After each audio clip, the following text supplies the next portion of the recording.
Alright y'all, welcome back to the channel and to some more turkey patterning, and today we've got a shell that has shown to be a pretty nice performer across the board, but we've also got two different chokes we're going to put head to head with it today and see how they compare. I expect to see some very nice results probably from both of them, but they do have slight different variations. Different brands, little different styles, a little bit different constriction. So who knows, we may see a really good pattern and a not so impressive pattern, and it could surprise us which direction it goes here. But I have hope that both these shells and these chokes are both going to be good performers when we put them all together. For the shells we're running, I brought out some more of these Kinetic Gunwerks 410 TSS loads. They are a 410 3-inch 7/8 ounce payload of TSS 9s at about 1100 feet per second. We've tested quite a bit of kinetic stuff. They're almost always pretty nasty performers, and the 410 stuff has shown numerous very nice results through a variety of different chokes as well. So we've got a good shell in theory, and we'll see how it does through our chokes. For the gun we're running, I brought out my Mossberg 500 410. Got a Simmons Pro Target red dot on top. It's got a 24-inch barrel. And like I said, we've got two chokes we're going to compare. Those being these two. We've got a Patternmaster Code Black Turkey and a Kicks Gobblin Thunder. The Patternmaster is a 381 constriction, so a little on the tighter side. The Kicks is supposed to be a 385, but mine measures right at 383. So a little more open, but still a little tighter than about 385, which is the average for a 410 turkey choke. The Patternmaster has steps inside and no porting, even though it kind of looks like it tried to have porting. They just didn't mill it all the way through, so it's just cosmetic design on the side there. But the Kicks is a smooth constriction with porting. So a little different constriction, little different design. Both of these have shown great results with a variety of different shells. So we'll put them head to head and see how they do with these kinetic loads. As for our test today, we're running everything the same as usual. I've got both turkey targets set up side by side at 40 yards with the chronograph as well to get the velocity. So first, we'll throw in the Patternmaster choke, then we'll switch over and throw the Kicks choke in, put them both side by side, and see how they really perform with the kinetic shells.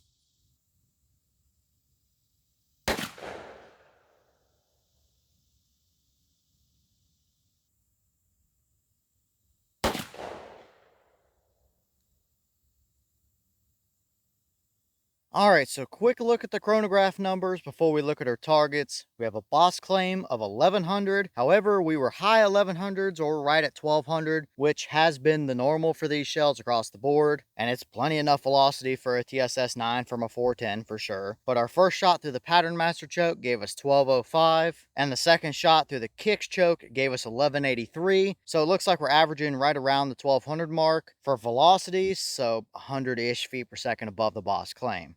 Alright, so here we have our two 40-yard targets side by side. On the left, you have your Patternmaster Code Black Turkey. That's a 381 constriction. On the right is our Kicks Gobblin Thunder. That's supposed to be a 385, but mine measures a little tighter at about 383. And I definitely think we have a pretty clear winner here overall, that being the Patternmaster over there on the left. Now, I will say, neither of these patterns shows the capability, if you will, of what these kinetic shells can actually do. We've seen better from them numerous times through other different chokes. I believe it may have been the TrueLock 385 that turned out to be a nasty combo with them, if I'm remembering correctly. But between these two, I think the Patternmaster is a little more circular, a little more even, whereas the Kicks over on the right is a little bit more blotchy, a little more spread out, less of a core area and stuff like that.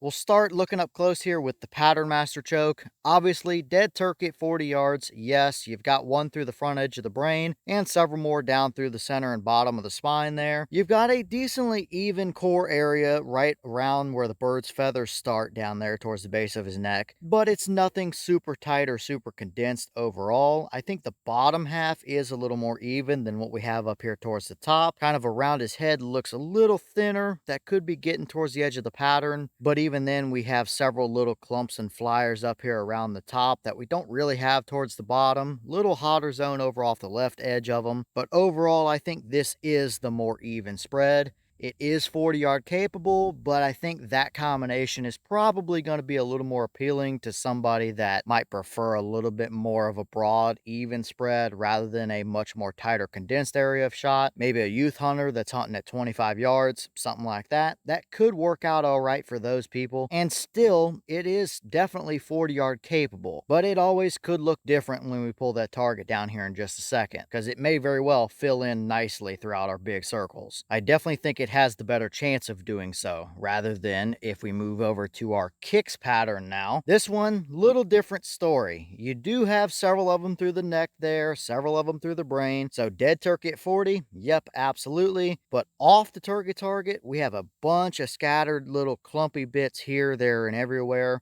No major flyers necessarily. Maybe there's one on the very far right edge over there, but it's just a little more broad and scattered of a pattern. No tighter, more even core area like we saw with the Patternmaster either. So this is probably not the ideal combination that I would want to run with. It would do the job, but that's about the extent of it really. It's just less than impressive. We've certainly seen way better from these kinetic shells than that. So overall, just with the turkey targets up, I think the Patternmaster on the left is the winner. But we'll pull them down, I'll draw circles, count pellets, and we'll see what the real difference is, because that Patternmaster may be a little bit deceiving. That may come in to be a really nice, even coverage pattern. All right, now we've got our turkey targets down and out of the way, and we can really see what we were looking at earlier. Again, I still think the Patternmaster choke on the left is the better pattern, or at least a little more preferable option for the most part. Although both of them would work, I would rather hunt with the Patternmaster pattern over on the left, myself anyway. So we'll start with that Patternmaster. Looking up close here, we have a 10 and 20 inch circle drawn. Within our 10-inch core, that's 111 pellets with an additional 152 in the 20-inch leeway ring around it. And for the most part, those circles are filled in pretty nice and evenly. You start getting a little blotchy as you get towards the edges of the 20, but nothing terrible overall. We do have a few little scattered pellets around the edges on the outside, but nothing major flyer-wise, except maybe a couple up there at the top left and one up there at the top. Overall, that is probably going to be an alright pattern for somebody that likes a little more even of a spread. If you're hunting mainly at 20, 25, 30 yards, you might like this pattern. Nothing wrong with that for a 410 turkey hunting combination. Would certainly do the job out to 40 yards, no question about it. But moving over to our Kicks Gobblin Thunder pattern, we now have 84 in our 10-inch core compared to 111 with the Patternmaster. So less of them within the core, although it is an okay even spread within the core, just quite a bit thinner. Around the edges in the 20-inch, we have 158 more of them compared to 152 with the Patternmaster. So we have a couple more, but the ones we do have are kind of concentrated to the bottom right and the top left. There's a thinner area at the bottom left and a thinner area at the top right as well. And we definitely have our handful more scattered stuff around the edges, like down there at the bottom and stuff as well. So this just isn't quite as evenly spread out of a pattern overall. It would still work, but it's not quite as pretty. I definitely would prefer the Patternmaster pattern to this one. So overall, I'm saying the Patternmaster is the preferred option between these two. We've seen better, we've seen tighter out of these shells for sure. We've seen noticeably hotter cores, no question about it. So these are somewhere in the middle. That Patternmaster over there on the left is a perfectly fine pattern. Not really too much to complain about there for the people that like a little more broad even of a spread. That would certainly do the job for sure, and would be my pick overall. And here's the wads from those shells. On the left is your Patternmaster, on the right is your Kicks.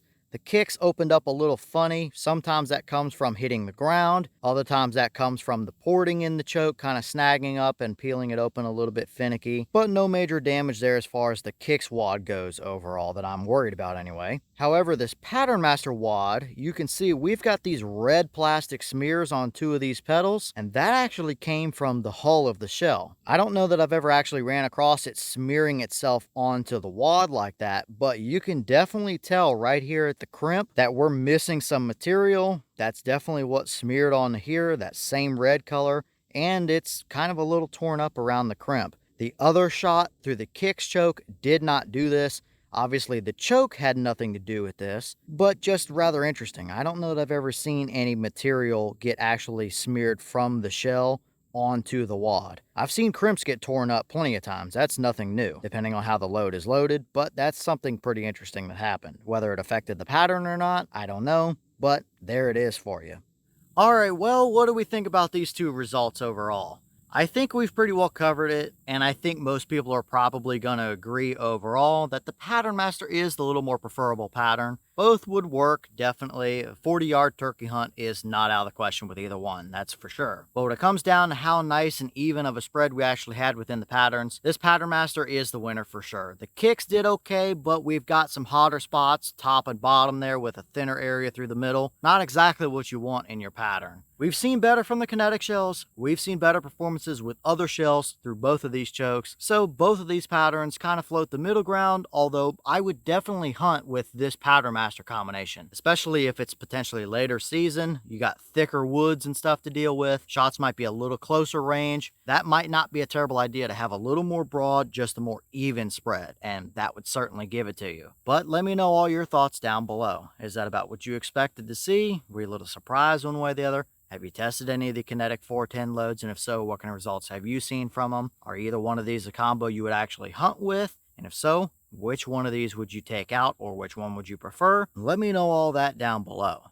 But with that being said, I've got some more testing to get done for you guys, so I'm going to get back to it. As always, we have the channel Instagram as well as the mailbox where you can send stuff if you'd like. All the information will be in the description if you're interested in it. But I'm going to get back to it, so I'll see y'all in the next one.